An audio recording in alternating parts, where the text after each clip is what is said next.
Hello gamers! And today we're gonna shit on some people, on some idiots, while there's a montage of me running in the background, killing all the Elden Ring bosses, or pretty much all of them, depending on how long the video goes. Hopefully some of that footage already upsets someone. That would be pretty funny. Sit back and relax. GIT GUD has forever tarnished the discussion around difficulty in video games. It is somehow the most ridiculous, stupid, yet also entertaining argument within the Soulsborne whatever community. And every time a new game releases, especially if it's a Souls-like parry slop knockoff, this same discussion happens again and again. Listen, I admit it, I might be a bit of a from drone, okay? I might be, but I can see points of criticism when these are appropriate, and From Software games have a lot of points of failure, a lot of them, that's not part of the video though, but the things that the GIT GUD crowd specifically thinks are issues or shortcomings within the game and the player base are literally just hallucinations that they made up in their own vapid brains. So let's make fun of some of these idiots first and lay out their philosophy, if you want to call it that, and just make you understand how duplicitous and retarded their arguments are. Getting good means, on the one hand, don't use a shield, don't use summons, they mess with the balance and the AI of the game. No extra leveling, you need to always be underpowered, overleveling is cheap.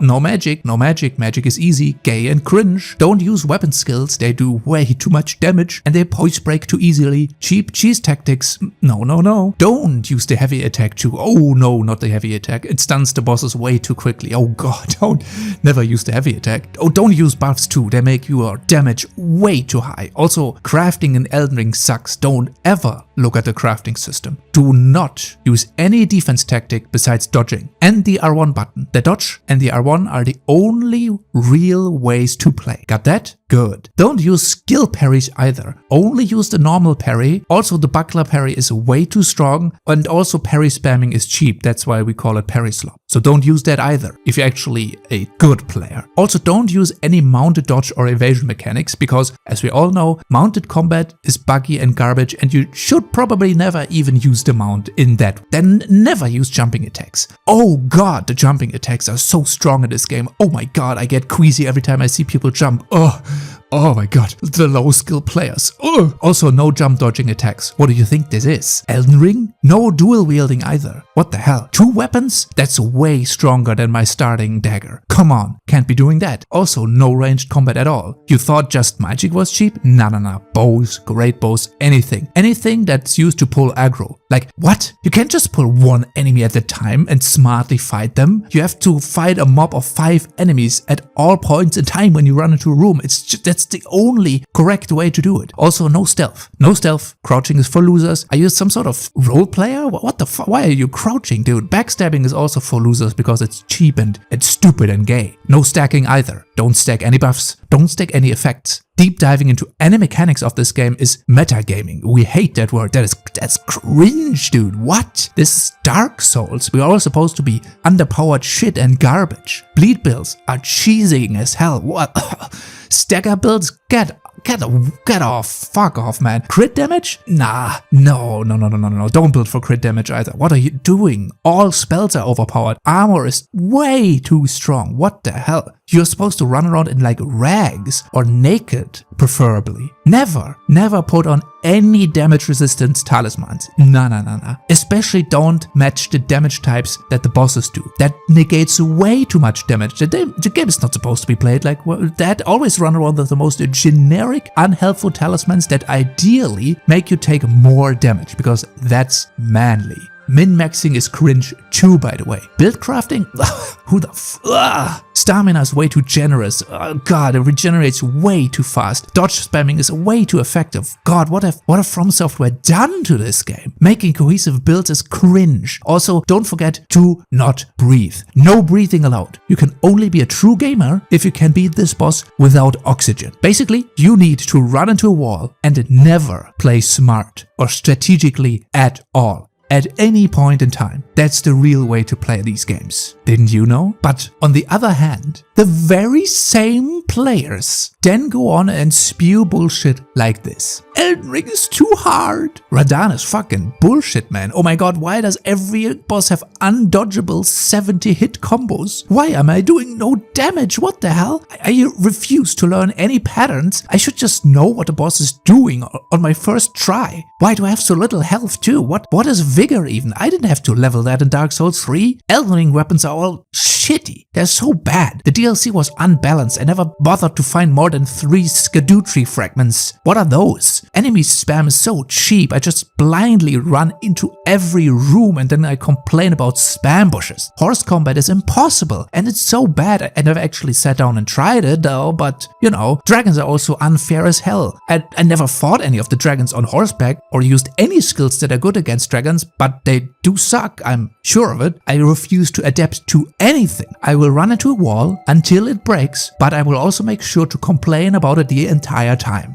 Armor is only for fashion in my mind. It's useless even though I complain about getting two-shot. I don't know how to counter elemental damage since I never use a shield or put on armor or use talismans. Therefore the bosses are all too strong and they do way too much damage. What did From Software do? So bad, they really fell off, man. Talismans? What are those? I don't know what those do. Talismans don't help me at all. I never have enough stamina to dodge all of these cheap 70 hit combos, even though I never put on a regen talisman, and I also think stamina is way too strong in modern From Software games as well, so I don't know where to go. I also skip all of the NPC dialogue, who the hell cares about story, and never explore, but the game is super shallow. There's nothing to do or find in this game. This is just a stupid open world, man. From Software really fell off. I rush through everything like a murder hobo. Therefore, the story is convoluted and the game is shallow and I don't understand it. I'm surprised when I have 6 enemies on my ass after I run through everything, because that is bullshit designed by From Software. Clearly they didn't learn from Dark Souls 2 and they're still doing spam bushes. I never check corners for traps or ambushes in a freaking From Software game. From Software is cheap and dirty for putting these traps there anyways, and the ambushes. Why would they do that? Why would From Software ever do that? They never did that. I never used a crafting system. Oh, it's so bad, it doesn't help me. When I die to poison, scarlet rot or deathblight, I will then blame the game, instead of maybe looking at what boluses are. Also, what are blood boil aromatics? What are those? What? I have to, wait, I have to jump? I have to jump to dodge this attack? Come on, man. Come on, that's so cheap From Software. The combat design is so lame and so dumb. They never introduced any new mechanics that are actually good, like jump dodging. Scarlet Rot is also really cheap and bad, man. They just do toxic again, dude. I never invest a few points into Faith for Flame Cleanse me as well, but Scarlet Rot is so fucking stupid. Also, boluses? Boluses, what are those? I never craft anything in this game. I played all the From Software games in existence and I make sure to tell everyone about it, yet I still play like an idiot and I know nothing, but I will complain and act like I'm an expert on the topic. I also somehow suck at pattern recognition and refuse to learn from anything From Software should have taught me over the years. Oh my god, the NPC battle too, like that NPC battle royale at the end of the DLC. Dude, that was so cheap. These are all so tanky and I have to like 1v6 them. What the fuck was From Software thinking, man? What? I never bothered to finish any of the NPC quests. Oh, and I never summon anyone for the final NPC fight too. Like what? I'm way too good at the game. I don't need to summon for the NPC fight, but I will surely complain about it. Also, I never summon. I never summon at all. That's for losers, but I also complain and corpse run every boss for like at least 5 hours. I'm too proud to admit that I just don't want to summon, but instead I need to invent excuses and I need to twist myself into a pretzel while the summon system is too overpowered in this game. From Software games are only designed for one-on-one engagement. My only source of this knowledge is Mauler and that one critical Dark Souls 2 video everyone seems to be quoting. By the way, if your favorite game is Dark Souls 2, hey, more power to you, king. I actually don't know anything about From Software games at all, but I act as though I am the prevailing authority on what is good and bad, and what a studio should do to cater to me. I somehow reinforce the idea of a matter by limiting myself on what and how I play these games. And I also want others to do the same, or else I call them names. I turn every playthrough into a needless challenge run and complain all the way instead of overcoming and adapting. I purposefully ignore all of From Software's history and teachings over the past years, ignore even Miyazaki's own words to craft my own reality on how these games are supposed to be played. I'm small-minded and lack the skill skill and adaptability. Adaptability is the word that still triggers me because it was a Dark Souls 2. Yet I belittle others and I call them stupid and unskilled due to my own inability to have fun. I don't know how to play From Software games without turning them into a miserable experience. My version of fun is getting good. Yet I sound like I'm having a terrible time while doing so, and I'm suffering through these games because of the way I have chosen to cuck my own experience. That is the Get Good crowd, summarized in a very mean-spirited and insulting way. And you guys deserve it for how annoying you are. Now let's talk about where I think a lot of these, especially idiotic opinions, come from.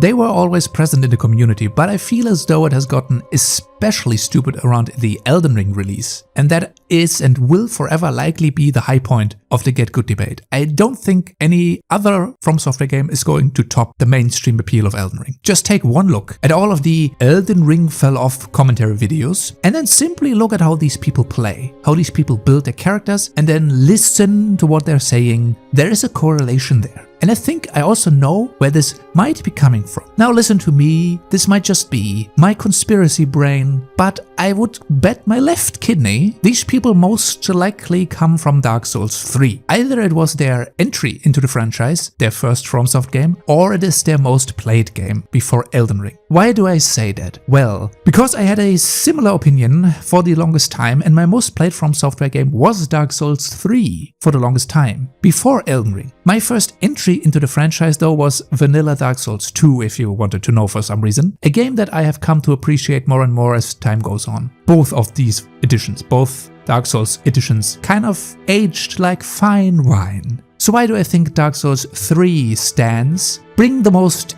idiotic arguments to the table, especially so if they never or only played the older From Software games once. Well, it's simple really. Dark Souls 3 gives you a very skewed view on From Software's design philosophy. It is the third entry into a series that wasn't even supposed to have sequels. And it is also the most simplified, streamlined and easy to understand and get into out of all the From Software titles up to that point. It is definitely the more casualized version, to use a buzzword. It doesn't have impactful level exploration and progression. It is way more linear and disconnected. It therefore has way more checkpoints and teleport spots set up around the bonfires. It also doesn't have the same risk of exploration as Dark Souls 1 had. The game has 4 ring slots, but on the same other hand, extremely nerfed and way less impactful effects on these rings, kinda making them more of an afterthought.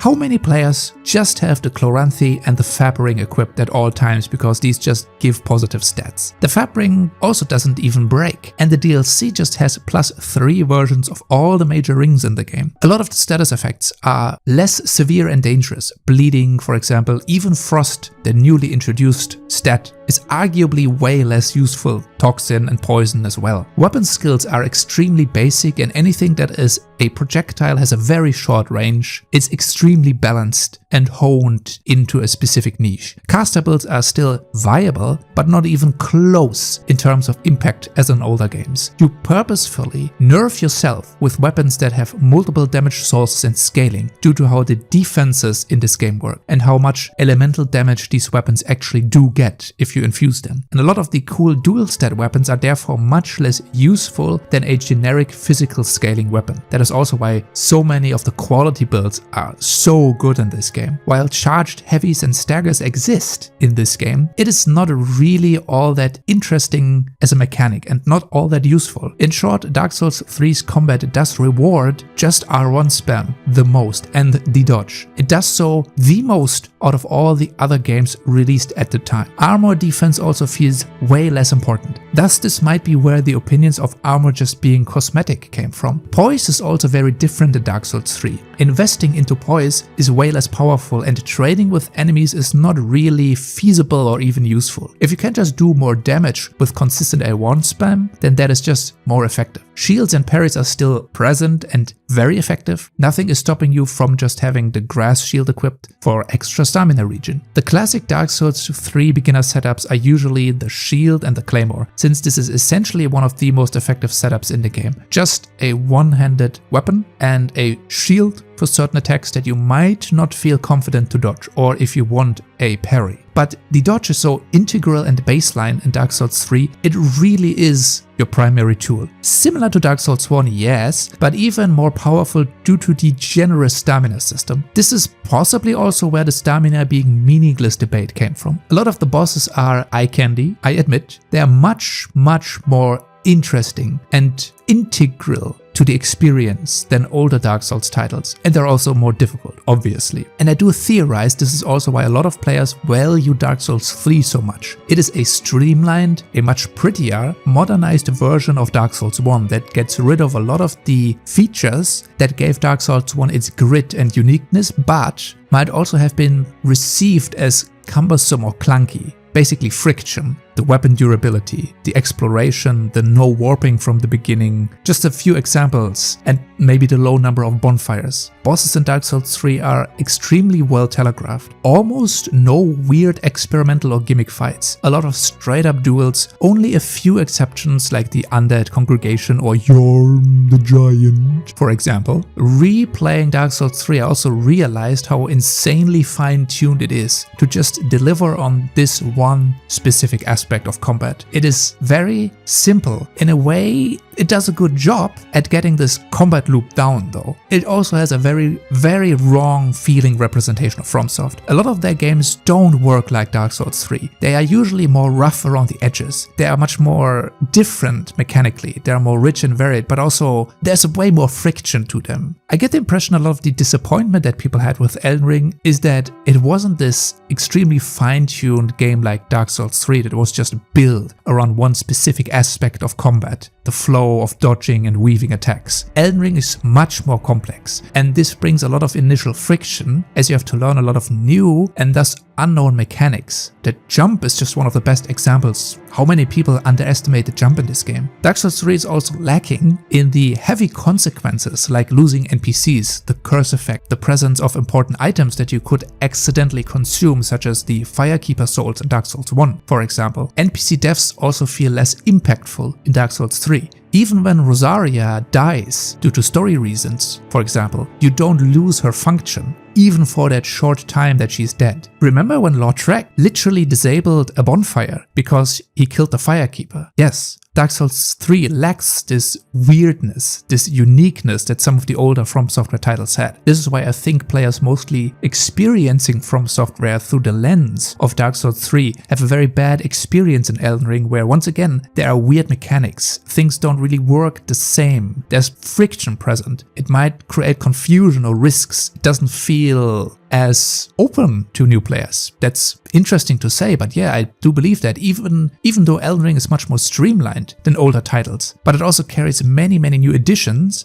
that make it very much not safe and accessible. And I think a lot of new players very much underestimate the depths of Elden Ring. Yeah, it is much more popular than the other games, but I don't think it is that out of the box open to new players as Dark Souls 3 was, because it isn't just as tuned in to one specific path. Dark Souls 3 is also so much of just fan service and a regurgitation of concepts from the older games for no real reason. It's also important to note that From Software games are not all about combat. I feel Dark Souls 3 is extremely tuned into just the combat aspect of the Souls games. So much so that if you played Dark Souls 3 primarily, you might expect the wrong things from Elden Ring. And Elden Ring is not just about fighting stuff, just as all of the older From Software titles were. By the way, not all streamlining is always bad. That is not the point of this section. There's likely way more mechanical details in Dark Souls 3 that we can talk about, but just to put this into perspective and to save some time, Dark Souls 3 is not the best representation of the From Software game. It is very streamlined and modernized and lacks a lot of the features that older or different titles have and had. It might create the wrong impression about FromSoft games in a player's mind, which might lead to some of these weird arguments we have seen. Dark Souls 3 is a very safe, a very open to most players game, trying to not alienate anyone. The previous titles didn't care about this as much. They were not as open to new players and also had much more of a world and mechanical weirdness to them. And Elden Ring is not Dark Souls 3. It is once again an evolution on the previous titles, and some of these new additions create friction that Dark Souls 3 did not. So did Dark Souls 3 do damage to the discussions of From Software games? Well, not in that specific way, but it certainly leads to players misunderstanding, possibly, what From Software games actually teach and expect from the player and what they are all about. So maybe let's try and find out what getting good might actually mean when it comes to FromSoft and what their perspective is. So what does all of that even mean? If you ask the community, it's a whole mishmash of opinions that honestly doesn't do all that much for me. What do the games convey to? What does From Software try to teach you? Is getting good either running your head into a wall for hours or playing smart, learning, adapting and overcoming challenges with every available tool that the game offers? A little bit of a spoiler. It is not stubbornly getting stuck and corpse running a single boss for hours. Adapting to challenges through gear, leveling, and knowledge about in-game routes, spots, the crafting system, buffs, debuffs, the value of shields and counters, ranged combat, summoning, build crafting, status effects, boss weaknesses, armor bonuses, movement tech, and so on and so forth. All of that is what FromSoft has intended for you to learn from their games and then implement these findings to make you stronger. Let's take a few examples from their releases over the years. Sorry, I cannot talk about Bloodborne or Demon's Souls as I have never played them, but they likely have the same teaching moments and mechanics as well. From Software tutorializes all the way to the final boss through environmental hints. There won't be a tutorial message popping up for the most part, some exceptions apply. Here is how this works, for example in Dark Souls 1. There is the first encounter with the boar in the Undead Burg. You are faced with this special enemy and you either run back, up the stairs, or behind the boar, or you face and kill it, which would be the stubborn method of ignoring all of the environmental cues. You might realize that there's also archers harassing you from the top. So if you have any deduction skills, this means that taking them out first not only gets you out of a pressure situation, but they are also somewhere on an elevation where the boar might not be able to get to, getting you to safety. Then you find those stairs to the right, where by the way there's an enemy coming from telling you that there's a way that you could go. You kill the archers, now you got the high ground. And what do you find on the ledge up there? Your first alluring skull, an item you might not have seen yet. You should likely find out what it does. You read the description and oh, it lures enemies. Interesting. There's a giant mean boar right under where the alluring skull is.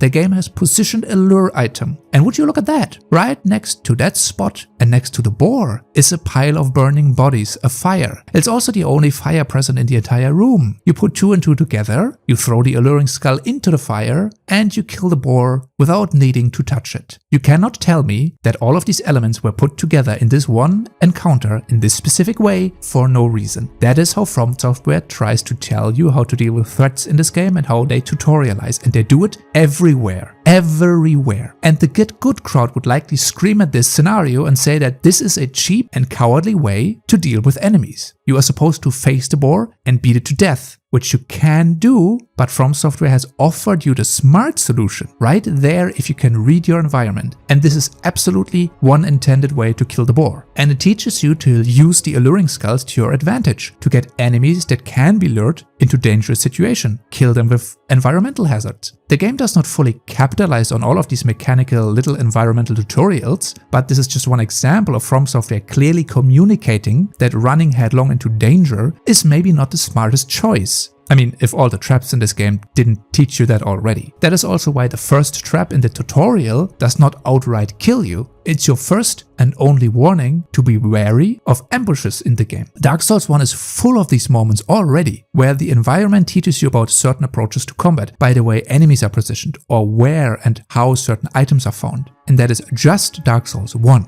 Let's also take into account all the gear items that can help you out in Dark Souls 1. Yes, heavy armor might give you the mid roll or even a heavy roll, but it helps you a lot in taking damage and the trading with enemies. And the Havel string is also available very early on. Shields are also purposefully useful in this game. It's almost like this was somehow intentional by the developers to use shields for certain scenarios. Also, Dark Souls 1 always had crowd control scenarios where you had to handle multiple opponents. It's not just Dark Souls 2 that invented the idea of a multi-enemy ambush. And also, yes, you can lock off for these encounters to more efficiently deal with multiple enemies. This is also not a novel concept. Just in the first level, you get the section with the channeler and the hollows, and then all the way down. In the lower section of the Undead Burg, you get all of the thieves ambushing you from the doors. Also, there's a few dogs in there for good measure. Dark Souls 2 also has a few very simple to understand teaching moments. You can blast through walls using some explosive barrels. In Broom Tower, this is expanded on a little bit by showing you the passive barrel carrying guys that can be used to strategically blow up enemies, especially the big dudes that have like firearm pits. In the Iron Keep, the platforms can be used to purposefully kill the enemies standing on them. Once again, using the environment to your advantage, which is probably offensive to get-gooders who think you should fight all of the enemies on the rickety platforms above the lava instead of dropping the enemies into the lava and just being smart about it. The torch scares the spiders away in Seldora, thus getting rid of a threat without even the need of engaging them. DS2 has some impactful status effects, toxin or poison, and much more helpful weapon skills and ranged projectiles. Parries are rather the parried effect on enemies is much more intentional, putting them out of commission for way longer. Poise is also much stronger when wearing heavy armor, so trading with enemy attacks is also viable, just as it was in Dark Souls 1. Taking out the actual corpses of the ghostly warriors in the Shulva DLC makes them vulnerable to actually finally being killed. You know, teaching you about environmental awareness, not just aggressive combat and killing enemies. Dual stat scaling and effective damage through different types of elements such as fire or dark is much more manageable in this game. Also, enemies and bosses have much more defined weaknesses, for example piercing or magic or blunt damage type, making the choice of weapons relevant. Also a mechanic present in Dark Souls 1 to a certain degree. There is a larger amount of souls at your disposal for easier leveling and build crafting.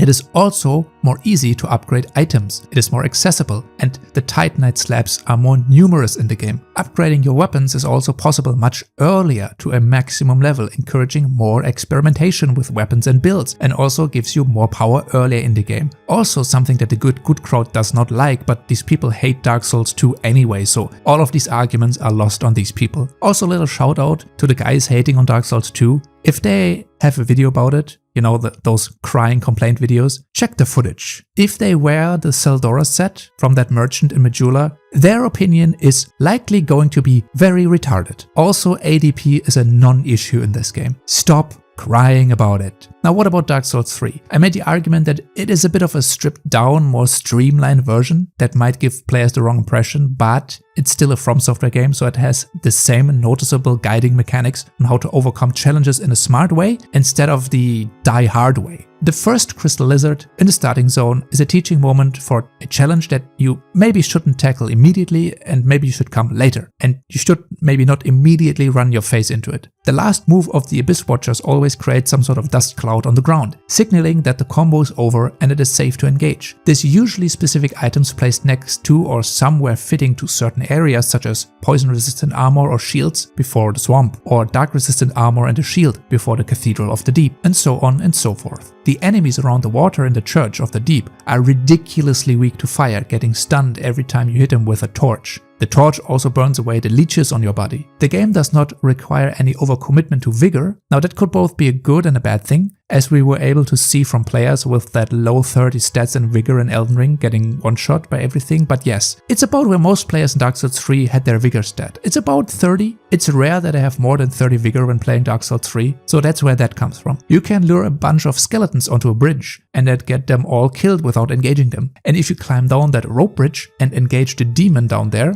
you can get the Mimic in the same area to help you out fighting that mini-boss. The Deep Battle Axe is extremely useful against Vord, aka the first big boss, and is strategically placed near the boss. You can bait invaders with alluring skulls into easy backshots, or you can just lure them into lava or something. Vow of Silence is a spell that is extremely strong against enemies with any projectile magic and basically trivializes the fight against Aldrich, if you didn't know. Dark Souls 3 also has weapons extremely effective against certain enemies, such as anti-undead or anti-abyss type weapons. The Artorias Greatsword, therefore, is extremely useful against Midir, for example. It also is a quality scaling weapon, and quality is one of the best build types you can have in Dark Souls 3 and much, much more. But let's get into the specialized From Software games, where I think the idea of fully countering certain enemies and strategies came into full effect. Something that the Get Good crowd still does not understand to this very day. Let's start with Sekiro, probably the biggest example.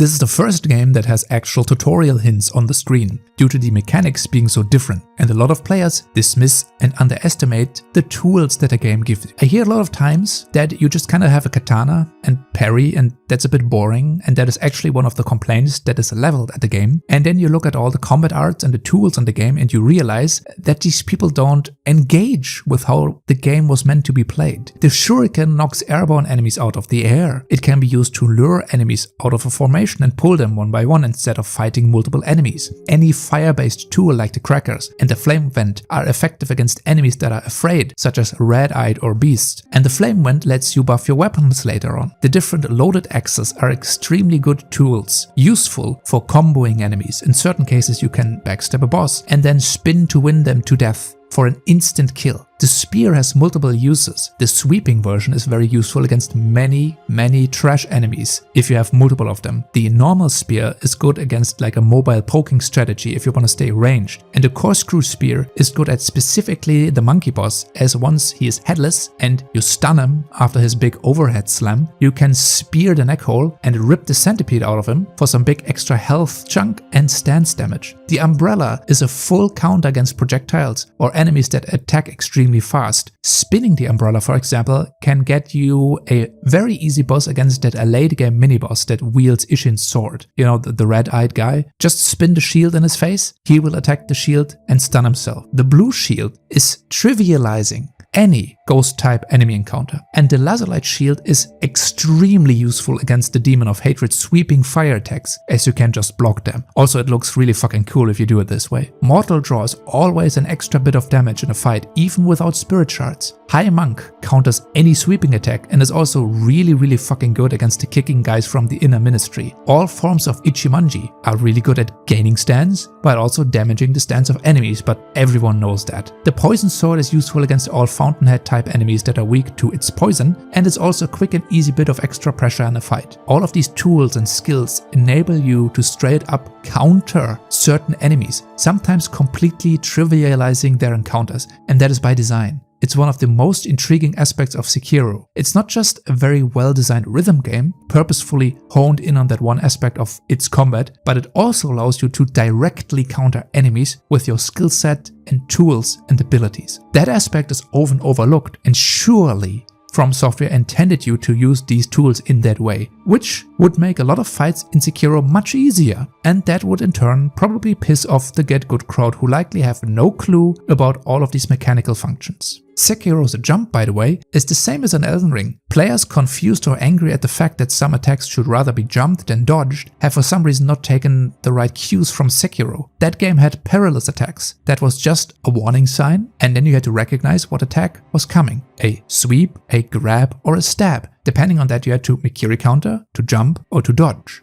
For some reason, this is a foreign concept to players complaining about Elden Ring. Why? I don't know, because the kanji symbol for danger doesn't pop up on the screen? No idea. Sure, there's a lot that doesn't look like you can jump over it to dodge it, but come on man, just experiment a little bit. Just try out and see if a tactic works. Let's also quickly highlight that some attacks even act as dodges. Here you can see me jump over certain attacks in the Relana fight while attacking her. The same goes for skills and attacks that put your hitbox low to the ground, like a Giant's Hunt. These are all mechanics that you can use to your advantage to both dodge and attack. A truly foreign concept to the Get Gooder. He only knows how to R1 and then to patiently wait for the boss to finish its animation. And even in Armored Core these mechanics exist. From using the hovering legs to abuse enemies' weak spots from above, to the anti-pulse shield weaponry, to finding out how to effectively use a long-range melee rush. All of these different weapons and build crafting elements in the game have an immense effect on the perceived difficulty in Armored Core 6.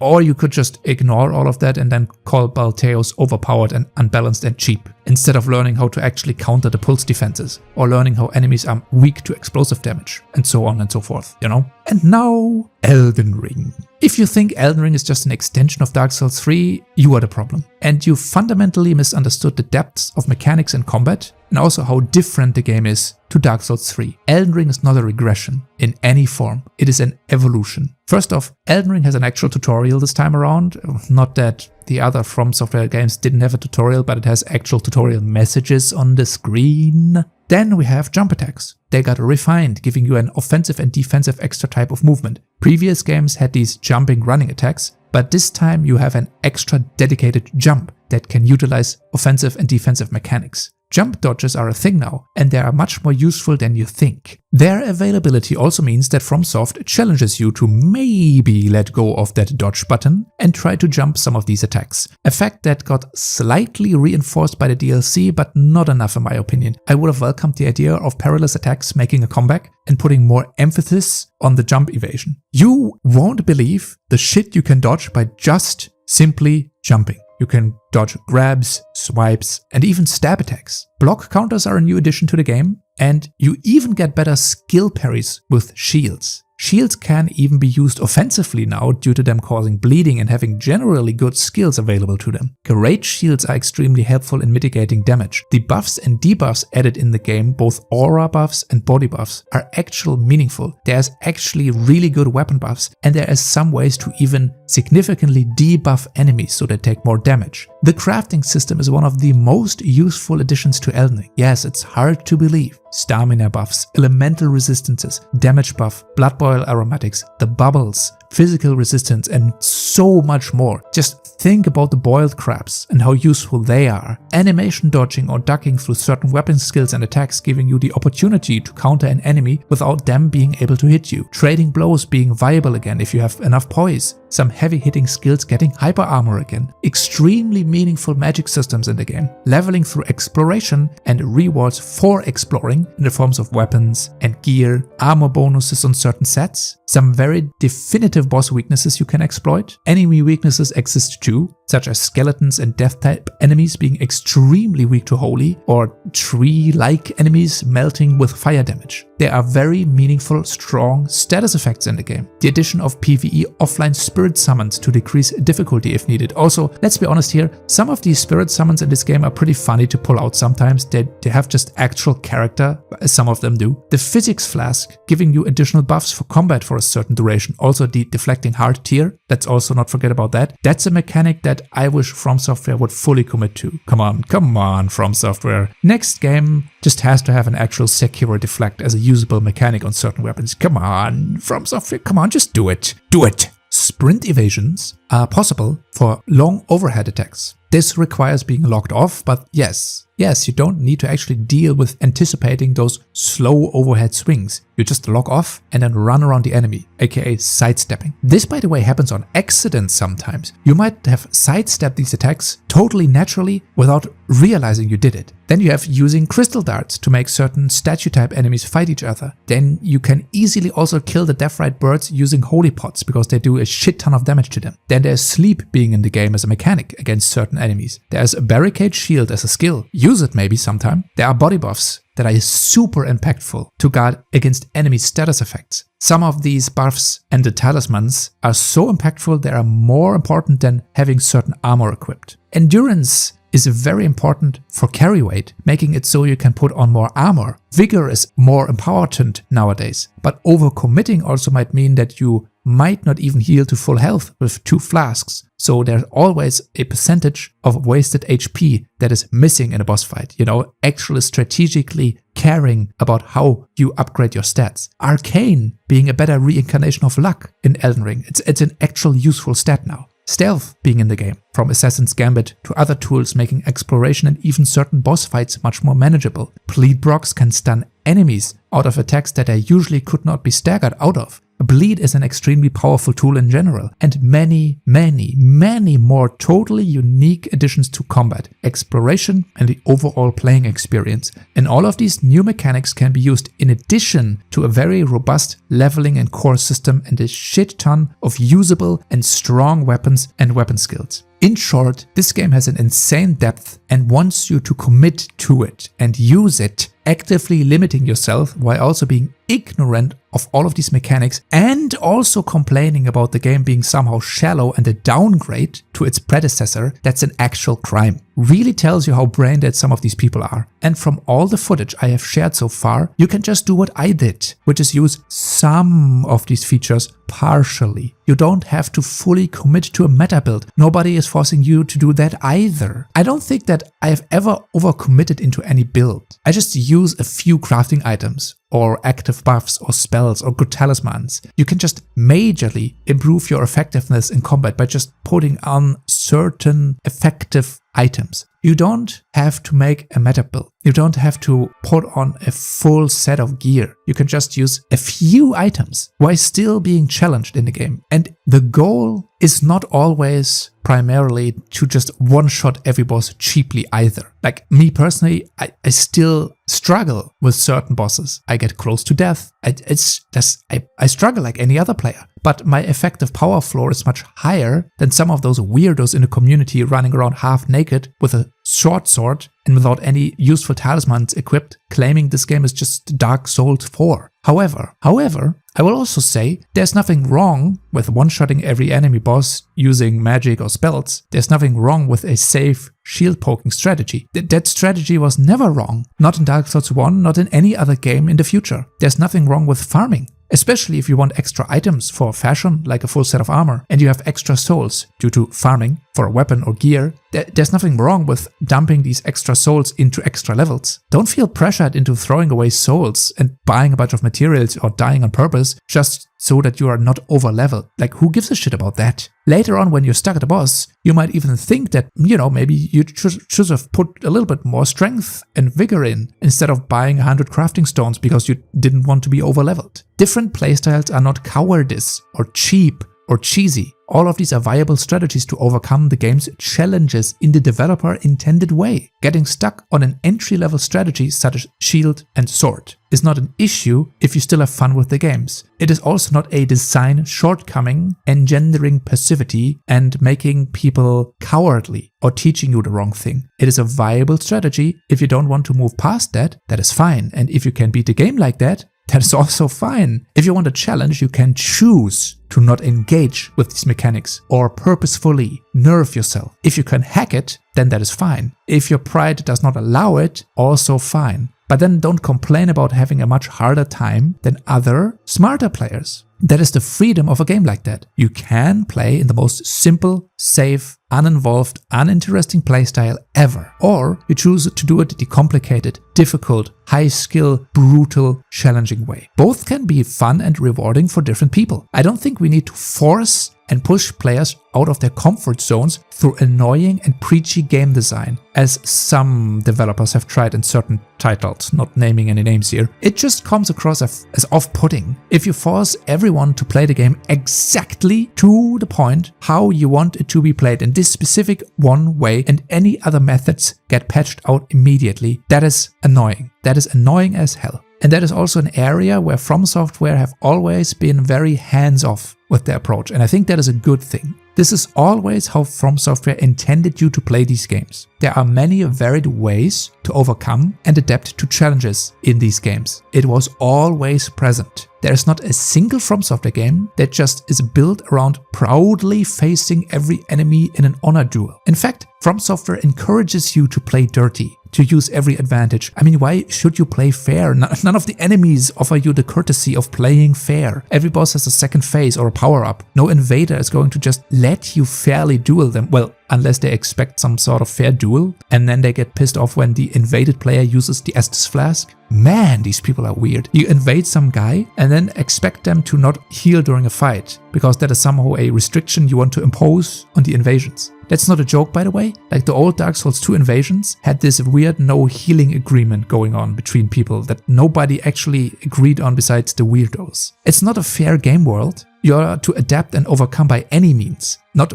make a challenge run out of every playthrough, no matter how popular that might be. If you can't do it and yet you force yourself into that challenge playstyle, then don't go complaining later if the game does not cater exactly to your perceived hallucinated ideals on how the game should be played. Truly getting good is overcoming and adapting, not running into a wall until maybe that wall breaks. This is why this strange version of get good is a meaningless debate and argument. Getting good is always a side effect of playing a game, not the primary reason or motivator for anything. The primary reason to play a game is to have fun and be entertained. Get some of that escapism, you know? I don't want to play a fucking job simulator where I have to pay attention to the housing market and worry about my tax returns. Fuck that. You play games for entertainment, and the game needs to be entertaining first and foremost. It looks to me as though fun is a foreign concept to the Get Good crowd. So I don't even know why some of these people are still around. Complaining about the game while refusing to use any tools is the worst thing possible. The worst people are those that scream "Get Good,"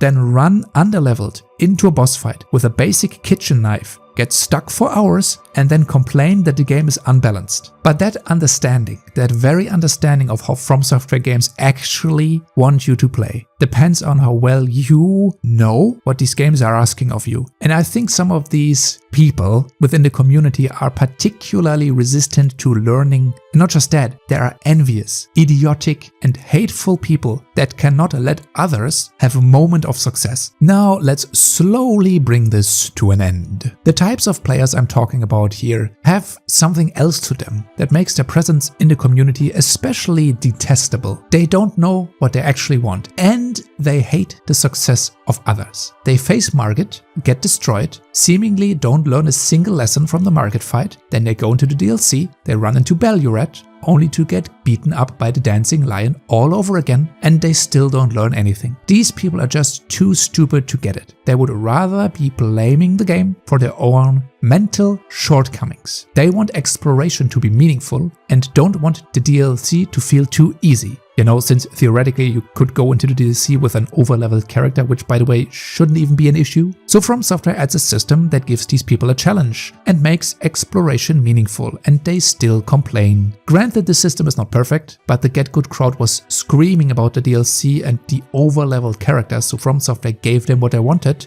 a different DLC damage and defense scaling, and they still cry about it. These players are so misinformed and confused, they literally don't know what they would actually want from this game. And they refuse to learn from any experience that they supposedly learned from the older Souls titles. Hell, they don't even learn from the current Souls game that they are currently playing. God, just think about what these encounters and the balancing would look like if you gave some of these pricks the possibility to design their own game. Oh wait, we already have those. We got those totally unbalanced hard mode and other high skill mods that just make the game totally unfun and lame to play. Thanks. Now just imagine these mods with the addition of all of the weird restrictions that the Get Good crowd wants to see. That doesn't sound like something anybody wants to play. These people don't realize they are a fleeting, insignificant but a loud minority that nobody really wants to listen or engage with. Oh, and they're also totally unfun to talk to. They have the literal party pooper mentality. Absolute vile creatures.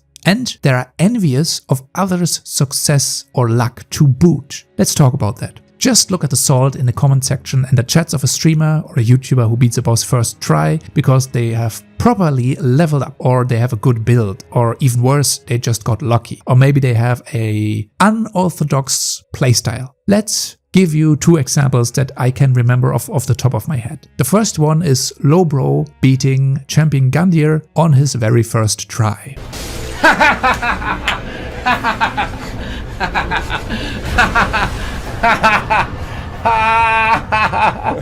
Get fucked. Get fucked, everyone. What? Why? What was the... What? That's the best reaction I've ever had seen you have to anything.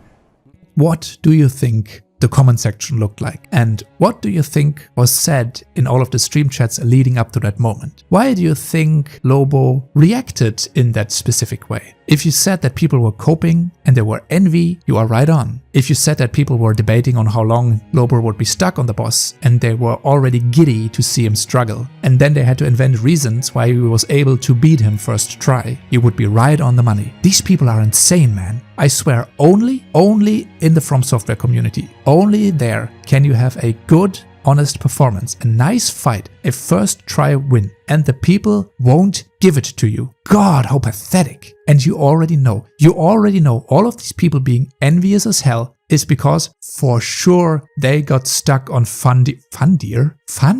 Did I really write that in the script? What the hell? Anyway, they were surely stuck there for more than a few minutes. That's all I have to say. I bet that is where the envy comes from. These idiots don't even know what they want from the game anyway. It can't be fun because that is definitely not what you would get if they were designing these games. Now let's also lastly look at German Spy's playstyle. That's a guy I used to watch a lot, play and explain the old From Software games because he was writing some of the guidebooks for these games. He plays very strategic, using bows and thrown weapons. He farms a lot of items and therefore has a shit ton of resources available to him. And for sure, there were always people in the comment sections every single episode complaining about the lame and safe playstyle, demanding he runs blindly into every room and solos all the enemies, which by the way he could probably do, but he chooses not to. It's so amusing that a simple playstyle can piss people off so much, but we've seen this time and time again, dude. You play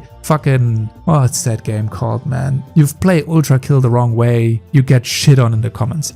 People are retarded. The people are retarded. You would go absolutely mental if you had to watch me play Elden Ring. I pretty much explore everything. I farm for full armor sets if I see them dropping. I farm for weapons in almost every area, and then I get stuck doing armor fashion for hours without progress. Man, people are so weird in this community sometimes. There's a severe lack of honesty and humility in this community, and there are a lot of cowardly, prideful people who cannot admit and accept that they are maybe just prideful and they are not God's gift to gaming. Maybe they're just mid players. Maybe they're just shitters, just like me, just like all the rest of us. In the end, these people fundamentally do not understand FromSoft. They never did and they never will. They fight the Smelter Demon with a fire longsword and then they complain that the weapon in Dark Souls 2 don't scale well. You know what? Let's just have fun doing our own stuff while these people mold and attempt to get good on their 70th attempt at a DLC boss, underleveled with some random straight sword, no shield and no summons, while we are coasting by with our blood builds, our faith buff, our heavy armor, our jumping dodge tricks, our fun weapon skill combos, good builds, and the Mimic tier. My best and my only friend. Everyone is having fun with the game, while these people whinge on Reddit how Elden Ring is their biggest disappointment ever. If your definition of fun is getting good, as in purposefully running a challenge mode while also heavily nerfing yourself, then don't complain. Otherwise, we might get the impression that you are doing this for notoriety and not just for the fun of it. The GIT Guders are one of the most annoying players you will meet in any community, and I pray to God, From Software never listens to these crybabies for any of their future products. These people need to actually be gatekept. But I also have this sneaking suspicion that modern From Software games is kind of going down a path that will automatically gatekeep these people eventually, because they are all falling off. Already they're falling off of From Software. That's the idea, and that's hopefully what's happening. If that should be the case one day, good. Fuck off and good riddance to the Get Good crowd. See you next time.